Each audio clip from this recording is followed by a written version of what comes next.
Welcome to another Keymaster episode. I'm Sven Rajala, and today I've got my adopted son Joey here, and Joey wanted to talk about Key Archive today. He felt that's a topic that we could learn more about. So Joey, let's go over some questions you had about this. Yeah, thanks, Sven. Yeah, Key Archival is just one of those things, coming from Microsoft background that I really only see in auto-enrollment use cases for stuff like SMIME or EFS. And obviously there's a bunch of different PKIs out there. There's a bunch of different ways that those different PKIs implement Key Archival. And figured maybe we could start with what is Key Archival and what are some of the use cases you've seen out there for it? So Key Archival is where you would have your encryption keys escrowed by the CA, meaning they're protected like in a database, encrypted so it's not clear text, and protected. That way, after it's issued, in the event that key or certificate, well, mostly the key is damaged at that point, that you have a way to recover the key and be able to decrypt data that was encrypted with it. Otherwise, there's nothing you can do, right? Key's damaged, there's no way you're decrypting that data. Right. And in that case, there's a lot of best practice, I'm sure, around how you guys store how, as you alluded to, how you store the encryption keys, who has access to the encryption keys. And I figured maybe us talking through maybe what some of those best practices you've seen or just what's out in the field with respect to how people are using those keys. And so it's going to be, kind of use case dependent and how the CA is operated. Yeah. There's a term you might have heard of, KRPS, for a key recovery practice statement. Yeah. CAs that are operating under a higher assurance would definitely have that. And you're going to have a very fine-grained practice about how a key recovery happens. 4i principle is usually a pretty great thing to have for those. Yeah. 4 or more eyes, 4, 6, there's usually a process, at least a minimum of 2 admins that would go through and do the recovery. There could be a manager on top of them that would sign off before the recovery could happen. I've seen software that can actually do that, but I've also seen it be very manual where, a manager just signs the form and they have a whole chain of custody to recover onto a thumb drive, and then it goes into a tamper-evident bag and locked in a safe, and then there's a whole paper trail every time that key was accessed since it was recovered. Right. I mean, again, it just depends on the policy and how that goes. To kind of go back to your use case side, I mean, it's really, like you said, SMIME or data encryption, EFS, and it's really encryption use cases of where it's important, where you'd practice Key Archive to be able to recover that key. Yeah, pretty much anywhere you just can't lose that data. Yeah, exactly. Yeah, makes sense. Yeah, and in that case, it sounds like, obviously having something like a KPS or KRPS would make it so the CA admin just can't recover any key they want and basically pretend to be whoever or decrypt whatever. And that's also why we have roles in PKI, right? A big part is having role-based access controls in the CA.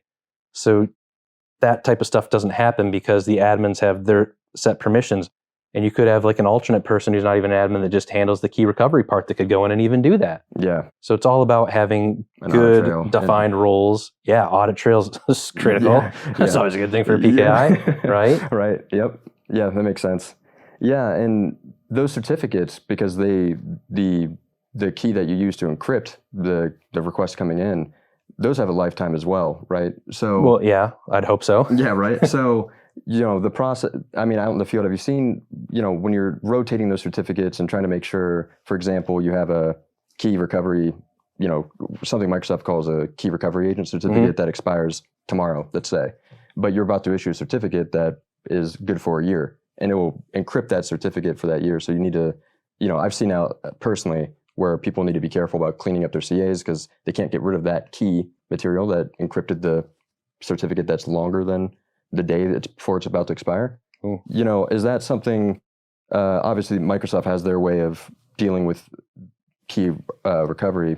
Is that something in other PKIs you've seen where? Not the other ones I've worked with. The other ones I've worked with, it's been handled by the CA and not using that KRA concept like Microsoft does. Yeah, interesting. So basically the lifetime of the key, that key is the lifetime of the CA. So there's no rotation of, you don't have to worry about a lifetime. I mean, it depends on what the solution does. Most likely I would say you'd probably just use a key on the HSM to use instead that's not tied to a certificate that way. Yeah, so you can renew if you need to and stuff like that. Yeah, you could. Well, that would be a whole new issue. You'd have to probably decrypt all the escrowed certs and re-encrypt if you wanted to change the key. Yeah. So that's going to be a bit of most likely an outage on the CA to do that. Yep. It has been done. People will do that. It's not something I've seen a lot of. And the 17 plus years, I've only seen that twice. Yeah. It's not something common. Right. So you just kind of set it up and leave it secure and try not to rotate it if you don't need to. Which actually brings up the good point with like post-quantum coming around, that would probably see a lot of that because people want to re-encrypt with quantum safe algorithms now. Yeah. So that's actually a really interesting point, Joey. Something we should dive into that a little bit. Yeah. How's that going to work? Yeah.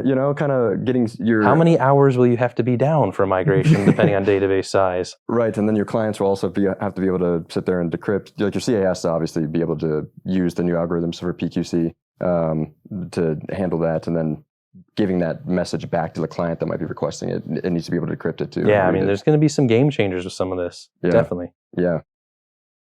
Well, Sven, I think, that answers my questions about key recovery and archival. Well, great. Then we'll wrap it up. Joey, thanks for attending our Keymaster episode on Key Archive, and we'll see you in the next episode. Yep. Thank you.